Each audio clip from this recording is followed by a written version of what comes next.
Hi friends, good morning.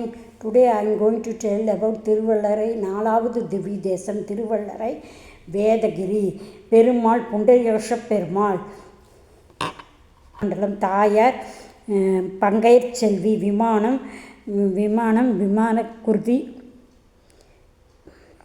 குருதி திருமணி தீர்த்தங்கள் 7 தீர்த்தங்கள் இங்கே அமைந்துள்ளது.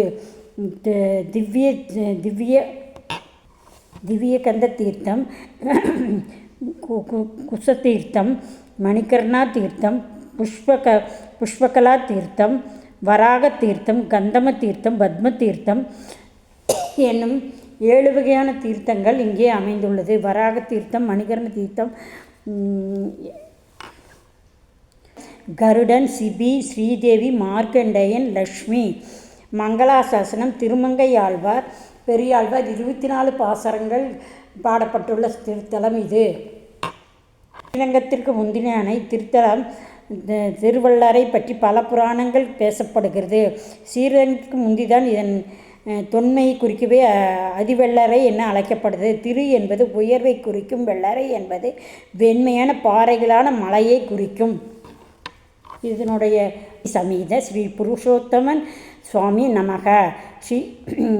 ஸ்ரீரங்கத்திற்கு முந்தைய இதன் தொன்மையை திருவள்ளரை இது பட்டால் நம்முடைய பிரார்த்தனைகள் பெருமாளிடம் கூறி உடனே அதை நிறைவேற்றி வைப்பார். உத்தராயணம் வாயில், இன்னொன்று தட்சணாயனம் வாயில். 6 மாதங்களுக்கு உத்தராயணம் வழியாகவும் 6 மாதங்களுக்கு தட்சிணாயனம் வழியாகவும் கோயில் திறக்கப்படும். ஒரு அதிசயமான குளம் ஒன்று இருக்குது, இது உள்ளது. இது ஸ்வஸ்திக் குளம் என்ற பெயர். இக்குளம் மேலே இருந்து பார்த்தால் ஸ்வஸ்திக் வடிவத்தில் இருக்கும். நீண்ட படிக்கட்டுகள், பெரிய மதிச்சுவல்கள் சிறப்பாக அந்த காலத்தில் அமைக்கப்பெற்ற கோயில் இது. இந்த கோயிலுக்கு வடதேசத்திலிருந்து 3700 பேர் அந்தணர்களாக கொண்டு வந்து இந்த ஆலயத்துக்கு பணி செய்ய வைத்திருந்தார். அப்போது இந்த ஆலயத்துக்கு வந்தவுடன் ஒரு ஆள் குறைவாக இருக்கிறது என்று சிபி சக்கரவர்த்தி யோசனை செய்து கொண்டிருக்கும்போது பெருமாளை வேண்டி அழுது கொண்டிருந்தார். அப்போது பெருமாள் தோன்றி, நீ கொண்டு வந்தது 3700 ஆள், அதில் ஒருவன் நானும் அதில் அடியாருக்கு அடியராக வந்தேன் என்று கூறினார். வாசல் இருக்குது, அதன் பேர் நாளிகொண்டான் வாசல். அங்கு கணவன் தாமதமாக வந்தால் மனைவி வாயிலே இருந்து காப்பது போல தாயார் பெருமாளுக்காக காத்திருந்து அந்த வாயில் காத்திருந்து ஏன் தாமதம் என்று கேட்டார். பக்தர்கள் எல்லாரும் சென்று பார்த்துவிட்டு வருவதற்கு தாமதமாகிவிட்டது என்று பெருமாள் கூறினார். அந்த வாயிலைத்தான் நாளிகொண்டான் வாயில் என்று கூறப்படுகிறது. நிறைய பேர் காத்து கொண்டிருக்கிறார்கள், ஏன் தாமதம் என்று கேட்டுக்கொண்டிருந்ததால் அந்த வாயில் நாளிகொண்டான் வாயில் என்ற பெயர் பெற்றது. திருமங்கை ஆழ்வாரும் பெரிய ஆழ்வாரும் பெருமாளுக்கு இங்கு மங்களாசன் பாடியிருக்கும் நல்ல காப்பீட்டு பாடல்கள் இது.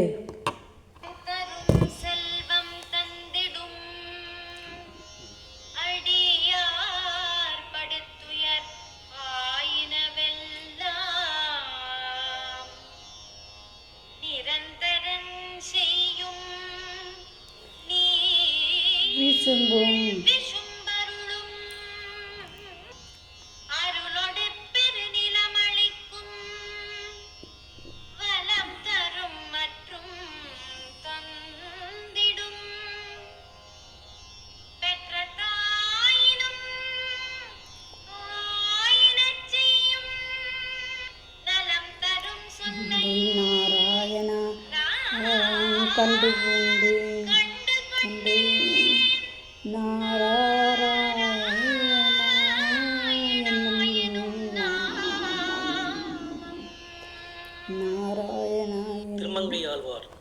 இந்த கோயிலுக்கு இன்னொரு சிறப்பு இருக்கிறது. இந்த ஸ்ரீ பாஷ்யத்தை எழுதி கொடுத்தார் ஸ்ரீ பூரத்தாழ்வார். இந்த பூரத்தாழ்வார் எழுதி கொண்டே இருக்கும்போது அதுக்கு பிறகு யார் இதை எழுதுவார் என்று போது விஷ்ணு சித்தர் என்று ஒருத்தர் வந்து அந்த ஸ்ரீ பாதத்தை முடித்தார், எழுதி கொடுத்தார். இந்த சித்தர் விஷ்ணு சித்தர் அவதாரம் செய்து இந்த திருத்தலத்தில் தான். மியான் கொண்டான் என்ன அவதாரித்தது இந்த திருத்தலம் தான். இந்த திருத்தலமாக விளங்கக்கூடியது இந்த திருவள்ளரை தான். இந்த அழகான திருவள்ளரை இந்த அழகான 4வது திவ்ய தேசம் எங்கு இருக்கிறது என்றால் திருச்சிக்கு அருகில் அமைந்திருக்கிறது. இந்த திவ்ய தேசம் சென்று பெருமாளை வழிபட்டால் மற்றவர்கள் கைப்பற்றவை இந்த திருவள்ளரை வந்து குணமாகி போயிருக்கிறார்கள். அதுபோல் தோல் சம்பந்தப்பட்ட வியாதிகளும் மனம் நிம்மதியும் கிடைக்கும். Okay friends, bye. Please subscribe my channel. Please give me subscription for more and more